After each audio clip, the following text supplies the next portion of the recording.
মধ্যরাতে মধ্যপ্রাচ্যে ভয়াবহ যুদ্ধ। ইসরায়েলে ইরানের প্রত্যাঘাত আর ইরানের এয়ার স্ট্রাইকে জেরুজালেম ও তেল আভিভ সহ ইসরায়েলের 4 বড় শহরে মুহুর্মুহু বিস্ফোরণ। হাইপারসনিক মিসাইল হামলা ইরানের, শব্দের থেকেও বেশি গতিবেগী মিসাইলের। ইরানের সামরিক অভিযানের নাম অপারেশন ট্রু প্রমিস 3। ইসরায়েলি সেনা সূত্রের দাবি 200টির বেশি মিসাইল ছুড়েছে ইরান। বেশিরভাগই রুখে দেওয়া হয়েছে বলেও দাবি করা হয়েছে ইসরায়েলের তরফে। ঘন ঘন বেজে উঠছে সাইরেন। বাসিন্দাদের নিরাপদ আশ্রয় যাওয়ার নির্দেশ ইসরায়েলি প্রশাসনের। Israel, Lebanon, Jordan, Syria, Iraq, ইরানের আকাশ সীমা পুরোপুরি বন্ধ।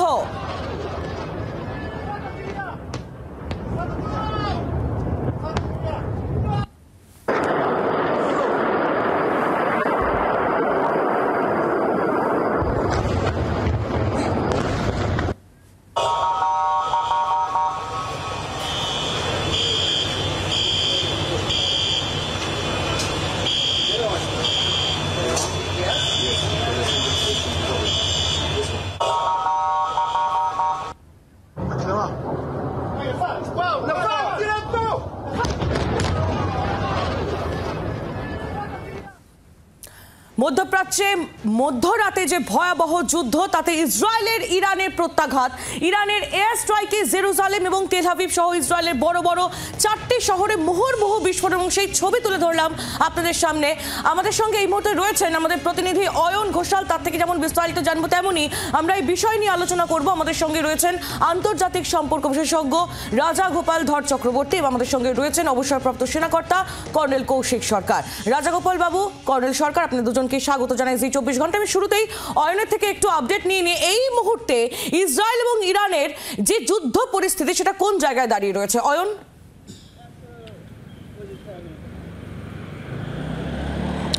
অপারেশন রাইজিং লায়ন বনাম অপারেশন ট্রু প্রমিস পয়েন্ট 3। এই যে আবহ, এই আবহ শুধুমাত্র মধ্যপ্রাচ্যের এই দুটি দেশ নয়, এই মুহূর্তে আরও অন্তত 8টি দেশকে প্রত্যক্ষ বা পরোক্ষভাবে এই যুদ্ধের বাতাবরণের মধ্যে ইনভলভ করতে চলেছে, যার মধ্যে অন্যতম প্রণিধানযোগ্য মার্কিন যুক্তরাষ্ট্র। কারণ মার্কিন যুক্তরাষ্ট্রের অঙ্গুলি হেলনেই ইসরায়েল ইরানের উপর আক্রমণ চালিয়েছে বলে আন্তর্জাতিক সূত্রে খবর। এই জায়গায় দাঁড়িয়ে এই গোটা বিষয়টি নতুন মাত্রা পেয়েছে ইরানের সর্বোচ্চ ধর্মগুরু আয়াতুল্লাহ খামেইনির একটি হুঁশিয়ারি বা হুমকি বার্তায়, যেখানে তিনি বলেছেন যে গতকাল শুক্রবার জুম্মাবারে যেভাবে হঠাৎ করে অতর্কিত আক্রমণ চালিয়ে ইরানের নিরীহ নাগরিক সহ সব মিলিয়ে 78 জনকে হত্যা করা হয়েছে, তার উত্তরে কখনোই ইরান চুপ করে বসে থাকবে না। এর প্রত্যুত্তর গ্রহণ করার জন্য যেন ইসরায়েল তৈরি থাকে। অর্থাৎ যুদ্ধের আবহ তার মধ্যে যেটুকু বাকি ছিল সেটুকুও কিন্তু এই মুহূর্তে কার্যত তার 16 কলা পূর্ণ হলো। কারণ ইতিমধ্যেই আমরা বিভিন্নভাবে দুপক্ষের যে দাবি শুনছি, অর্থাৎ একদিকে ইসরায়েল এবং একদিকে ইরান, এই দাবি এবং পাল্টা দাবির মধ্যে ইতিমধ্যেই গ্লোবালি ছড়িয়ে পড়া একাধিক সোশ্যাল মিডিয়া ভিডিও এবং সংবাদ সংস্থা এপি, রয়টার্স, এএফপি এবং বিভিন্ন আন্তর্জাতিক স্থানীয় সংবাদ মাধ্যম, তারা যে দাবি বা যে ভিডিওগুলো প্রকাশ করছে, তাতে দেখা যাচ্ছে দুদেশই পরস্পরের ওপর ড্রোন হামলা শুরু করে দিয়েছে। ইরানের এয়ার ডিফেন্স সিস্টেম তারা দাবি করেছে তারা একাধিক ড্রোন হামলা প্রতিহত করেছে, কিন্তু পাশাপাশি ইসরায়েল দাবি করেছে তেহরানের যে বিমানবন্দর এবং তেহরানের যে সামরিক ঘাঁটি, তার থেকে 6 কিলোমিটার দূরত্বে তারা বড়সড় ড্রোন হামলা চালাতে সমর্থ হয়েছে। এবং এখনো পর্যন্ত এ পক্ষে 78 এবং অন্য পক্ষ অর্থাৎ ইসরায়েলের পক্ষে 1 জনের মৃত্যুর কথা সরকারিভাবে স্বীকার করা হয়েছে। যদি আহতের সংখ্যা বলি, তাহলে এই মুহূর্তে ইরানে আহতের সংখ্যা 500রও বেশি এবং ইসরায়েলে আহতের সংখ্যা এখনো পর্যন্ত সরকারিভাবে 30। আহেলি, একেবারে অয়ন, তুমি আমাদের সঙ্গে থাকো। বেঞ্জামিন নেতানিয়াহু তিনি কি বলেছেন শোনাবো। In the past 24 hours, we've taken out top military commanders, senior nuclear scientists, the Islamic regime's most significant enrichment facility, and a large portion of its ballistic missile arsenal. More is on the way. The regime doesn't know what hit them. They don't know what will hit them. The nation of Iran and the nation of Israel have been true friends since the days of Cyrus the Great. And the time has come for you to unite around your flag and your historic legacy. আর এরই পাল্টা তেহরানে ইসরায়েলেরও বড় হামলা। Tehran কারাজে একের পর এক Israeli missile হানা, অন্তত ৭৮ জন নিহত হয়েছে, যখন ৩২০, এমনটাই সূত্র মারফত দাবি করা হচ্ছে। এর আগেও ইসরায়েল ইরানের পরমাণু ঘাঁটি লক্ষ্য করে এয়ার স্ট্রাইক চালায়, যেমনটা আমাদের প্রতিনিধি অয়ন ঘোষাল আপনাদের জানাচ্ছিল যে ৬ জন ইরানি পরমাণু বিজ্ঞানীর মৃত্যু হয়েছে, আর সেই অপারেশনের নাম দেওয়া হয়েছিল রাইজিং লায়ন। তারই পাল্টা এবার অপারেশন চালালো ইরান। অয়নের কাছে আরো একবার যাব, আমাদের প্রতিনিধি অয়ন ঘোষাল আমাদের সঙ্গে রয়েছেন। অয়ন, যেমনটা তুমি বলছিলে যে অপারেশন রাইজিং লায়নের পাল্টা এই যে অপারেশন ইরান চালালো, তাও আবার মধ্যরাতে, তার ভয়াবহতা কিন্তু যথেষ্ট বেশি, সেই ছবি আমরা দেখতে পাচ্ছি, আর এবং মৃতের সংখ্যা, আহতের সংখ্যাও সেটার জানান দিচ্ছে।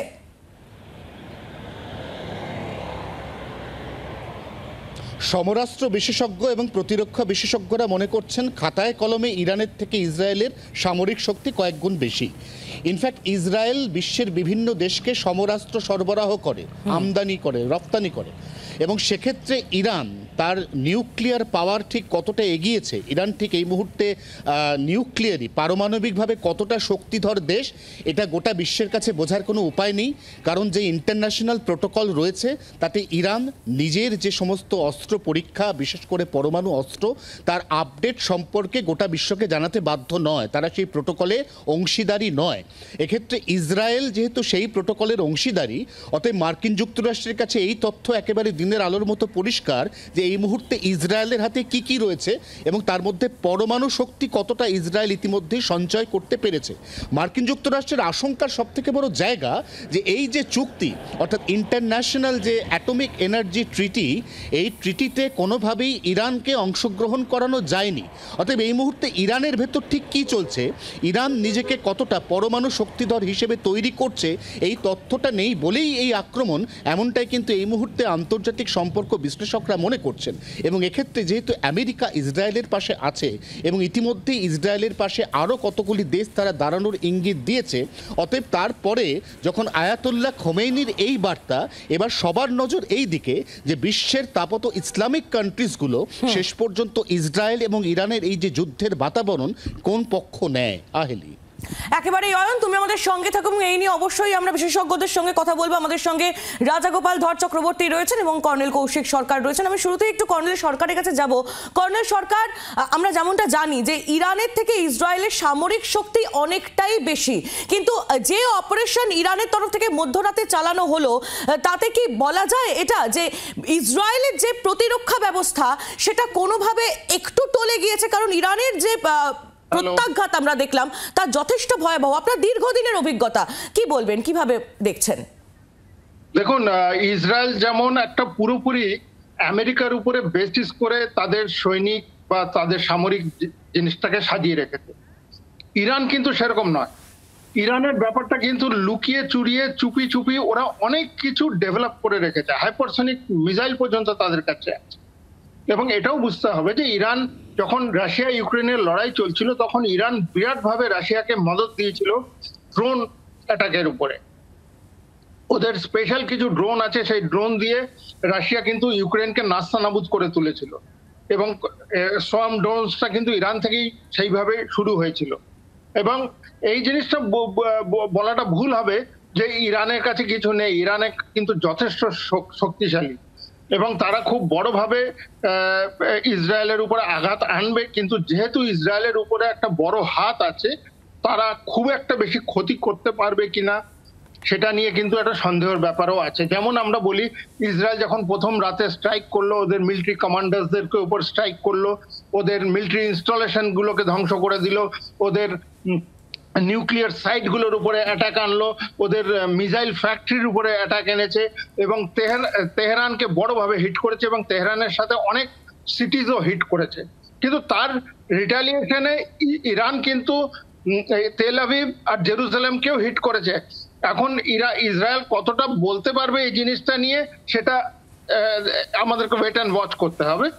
এবং এটার সাথে সাথে কি হয়েছে, আমরা যত সাফারার হয়ে যাব, এয়ার স্পেস আপনার বন্ধ হয়ে গেছে পুরো মিডল ইস্ট একরকম।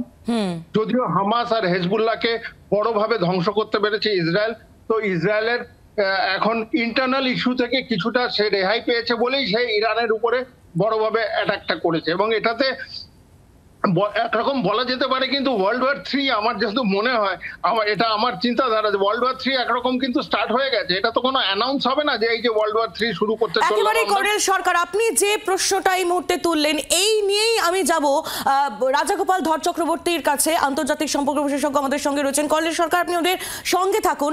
রাজাগোপাল বাবু, যেমনটা কর্নেল সরকার বলছিলেন, শোনা যাচ্ছে যে ইসরায়েলের পাশে রয়েছে আমেরিকা এবং ইরানকে সাপোর্ট করছে চীন।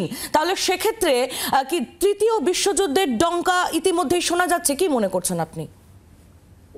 না, মানে দ্বিতীয় বিশ্বযুদ্ধ মানে সবাই বোঝে যে জায়গায় আজকের বিশ্বের উন্নয়ন চলে গেছে, সব দেশই উন্নয়ন চাইছে। চায়না তো বিশেষ করেই তার নিজের উন্নয়ন নিয়ে ব্যস্ত, যে উন্নয়ন নিয়ে ব্যস্ত সে যুদ্ধে যায়। সুতরাং এবং যুদ্ধ করতে হয় লোককে ভয় দেখানোর জন্য, যুদ্ধ মানে নিজের মৃত্যু করার জন্য কেউ যুদ্ধ করে। সুতরাং তৃতীয় বিশ্বযুদ্ধ মানেই হচ্ছে নিজেরও মৃত্যু, শুধু অপরের না, নিজেরও। সুতরাং এই বোধশক্তি নিশ্চয়ই মানে সকলেরই আছে। সুতরাং যুদ্ধ হয়, মানে ইগো থেকেই যুদ্ধ হয়, বদলা নেওয়ার জন্য যুদ্ধ হয়, ভয় দেখানোর জন্য যুদ্ধ হয়, নিজের শক্তি কত সেটা দেখানোর জন্য যুদ্ধ হয়। এবং ইসরায়েল যেটা করেছে যদি দেখেন, যে একেবারে ওদের খেয়াল রাখতে হবে, ইসরায়েলের যে ওদের যে গোয়েন্দা সংস্থা মোজাড, সে অত্যন্ত পাওয়ারফুল। এবং অবাক করা ব্যাপার, ইরানের যে গোয়েন্দা সংস্থা শাবাক, সেটাও কিন্তু মোজাডের তৈরি। একটা সময় ওদের সঙ্গে খুব ভালো সম্পর্ক ছিল ইরানের সঙ্গে, খুব ভালো সম্পর্ক ছিল। শাবকের খুঁটিনাটি সবই হচ্ছে মোজাড জানে। শাবক হচ্ছে ইরানের যে গোয়েন্দা সংস্থার কথা বলছে। যাই হোক, এখন ব্যাপারটা হচ্ছে একেবারে যেখানে ওদের ইউরেনিয়াম ফেসিলিটিস গুলো আছে, কোথায় সায়েন্টিস্টদের কোয়ার্টার, সেই সব জায়গায় একেবারে প্রায় 200-র উপরে নিউক্লিয়ার এলাকা আছে, একদম ধ্বংস করে দিয়েছে। এমন ভাবে ধ্বংস করেছে যে রেডিয়েশন পর্যন্ত আমরা দেখি।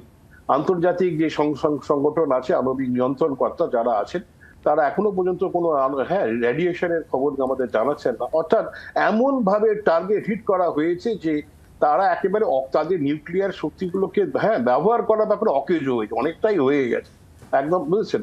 তো এই জায়গায় দাঁড়িয়ে যখন জবাব তো দেবেই, আমরা অনেক বেশি জবাব আশা করেছিলাম, জবাব দিয়েছে, ইসরায়েলের জবাব দিয়েছে, কিন্তু যেটা দেখা যাচ্ছে পিন পয়েন্টের জবাব হয়নি। ইসরায়েল যেটা জানাচ্ছে, ওদের পেপারগুলো আমি সকালে পড়ছিলাম, দেখলাম যেখানে হচ্ছে যে প্যালেস্তাইন থেকে ফিরে আসা কিছু উদ্বাস্তু তাদের এলাকায়, সিভিলিয়ান এলাকায় এবং তারা মিসাইলস গুলো পড়েছে। অধিকাংশ মিসাইলস তারা ইন্টারসেপ্ট করেছে আমেরিকান নেভি ডেস্ট্রয়ার থেকে নানান জায়গায়, সেটাগুলো আটকে রেখে আমেরিকা একেবারে ইসরায়েলের সঙ্গে আছে। এবং প্রথমে তো জানিয়েছিল যে ঠিক আছে, আমেরিকান লোকরা যাতে চলে যায় দূতাবাস থেকে, সেভাবেই জানিয়েছিল, কিন্তু বোঝা যাচ্ছিল যে আমেরিকান মদত আছে।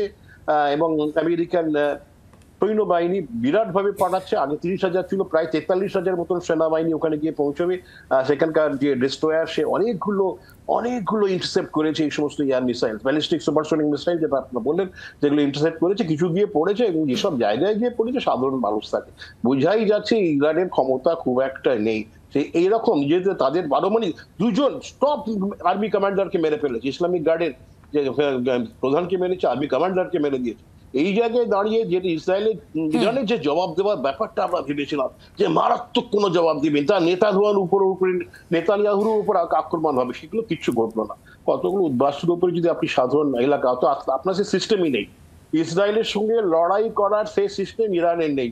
এরা কি তৃতীয় বিশ্বযুদ্ধ করছে? সুতরাং ইরান আরো কত দূর পর্যন্ত জবাব দিতে পারে সেদিকে আমাদের অবশ্যই নজর রাখতে হচ্ছে। অনেক ধন্যবাদ আপনাকে। রাজাগোপাল ধর চক্রবর্তী, আন্তর্জাতিক সম্পর্ক বিশেষজ্ঞ, ছিলেন আমাদের সঙ্গে। কর্নেল কৌশিক সরকার, অবসরপ্রাপ্ত সেনাকর্তা, তিনিও ছিলেন আমাদের সঙ্গে। আপনাকেও ধন্যবাদ কর্নেল সরকার। অয়ন ঘোষাল আমাদের প্রতিনিধি ছিলেন। অয়ন, তোমাকেও ধন্যবাদ।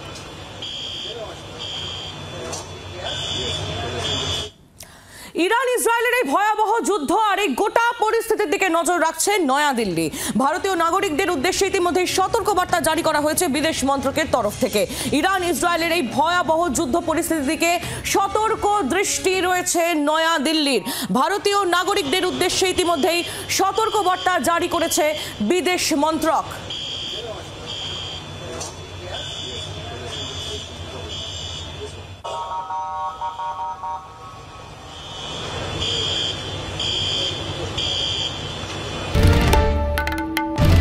বাংলার আওয়াজ, বাঙালির আবেগ, জি 24 ঘন্টা।